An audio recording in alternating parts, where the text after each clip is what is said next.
তাবলীগের কাজ।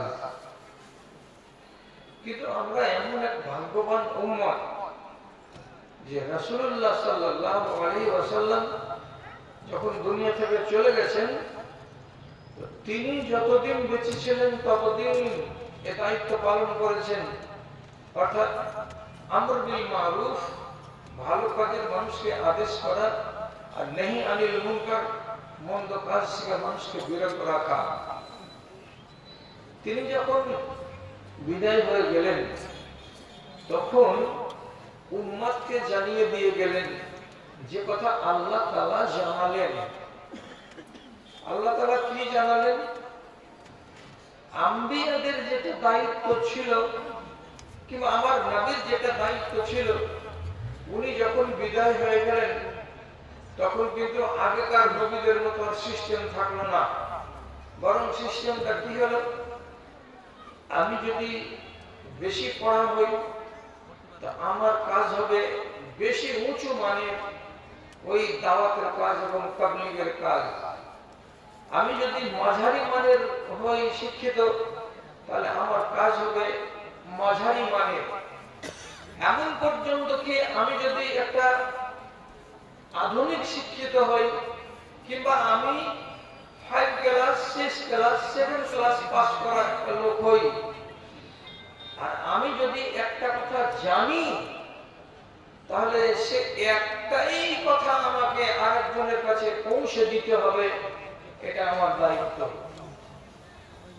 আমি যদি 4টা কথা জানি, সে 4টা কথা অন্যের কাছে পৌঁছে দিতে হবে, এটা আমার দায়িত্ব।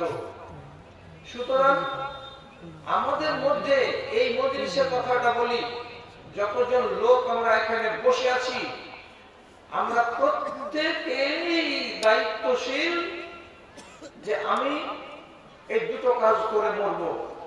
এক, ভালো কাজের আদেশ করব, মন্দ কাজ থেকে মানুষকে বিরত রাখার চেষ্টা চালাবো। আমার সাধ্যে যতক্ষণ আসবে ততক্ষণ আমি করব। আর আমি যদি না করি, এই কাজ যদি আমি না আদায় করি, তাহলে আল্লাহ রাব্বুল আলামিন আমাকে ছেড়ে দেবেন না, আমাকে কিন্তু কৈফিয়ত দিবেন, নিতে হবে। লোকমানের নামে দিলে, লোকমানের নামে। আচ্ছা, ঠিক আছে, আমি স্মরণে রাখছি।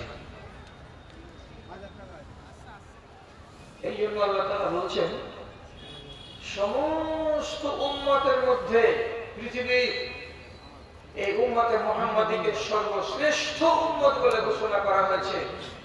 এর মতো শ্রেষ্ঠ উম্মত পৃথিবীতে আর কেউ নেই। বিশ্বাস হলো কি হলো না?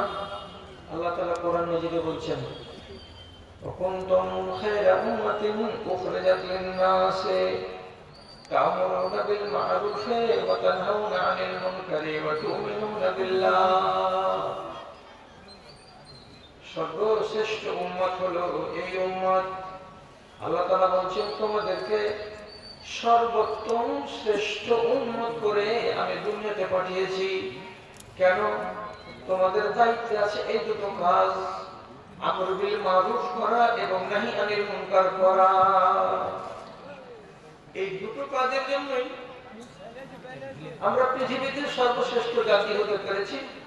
আর যদি সর্বোত্তম হয়েছি এটা আপনার মানতে অসুবিধা হয়, তাহলে আরেকটা কথা আপনাকে পড়ে শোনাচ্ছি, শুনে আপনার মনটা ভালো হবে, খুশি হবে, আনন্দিত হবে। নাকি রাসূলুল্লাহ হাদিসের ভিতরে বলেছেন, কিয়ামতের কোটে সর্বপ্রথম আম্বিয়ায়ে কেরাম জান্নাতে প্রবেশ করবেন।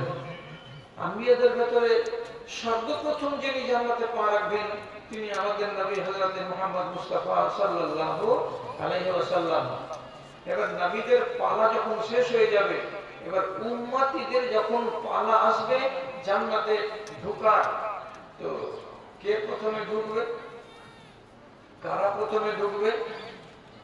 তো রাসূলুল্লাহ হাদিসে বলেছেন, লা ইয়াদখুলুল জান্নাতা উম্মাতুন হাত্তা ইয়াদখুলা উম্মতি। পৃথিবীতে যত উম্মত দুনিয়াতে এসেছে, আদম আলাইহিস সালামের উম্মত প্রথমে জান্নাতে যেতে পারবে না, নূহ আলাইহিস সালামের উম্মত যতই বেশি আমলের পাহাড় নিয়ে হাসরের ময়দানে যাক না কেন, তাকে আগে জান্নাতে যেতে দেওয়া হবে না।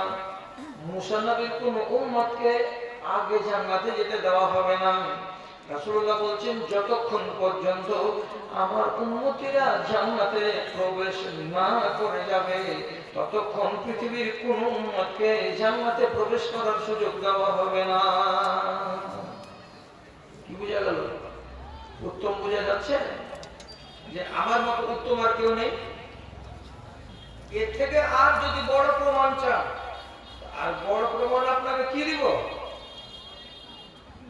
এবং এই উম্মতের ভেতরে সর্বশ্রেষ্ঠ ব্যক্তি যিনি সর্বপ্রথম আল্লাহর জান্নাতে পা রাখবেন, তিনি হচ্ছেন আবু বকর সিদ্দিক রাদিয়াল্লাহু তাআলা আনহু। আপনি শ্রেষ্ঠ হলেন কোন কিসের জন্য? এই দুটো কাজ করার জন্য। চোখের সামনে যদি কোনো মুনকার দেখতে পাওয়া যায়, আপনাকে গর্জে উঠতে হবে। চোখের সামনে যদি আপনি মনে করেন যে এই লোকটাকে কিছু একটা ভালো কথা বলতে হবে, আপনাকে তখন সে কথাটা বলতে হবে, নেক কাজের আদেশ দিতে হবে, আর মন্দ কাজ থেকে তাকে আপনাকে রহিত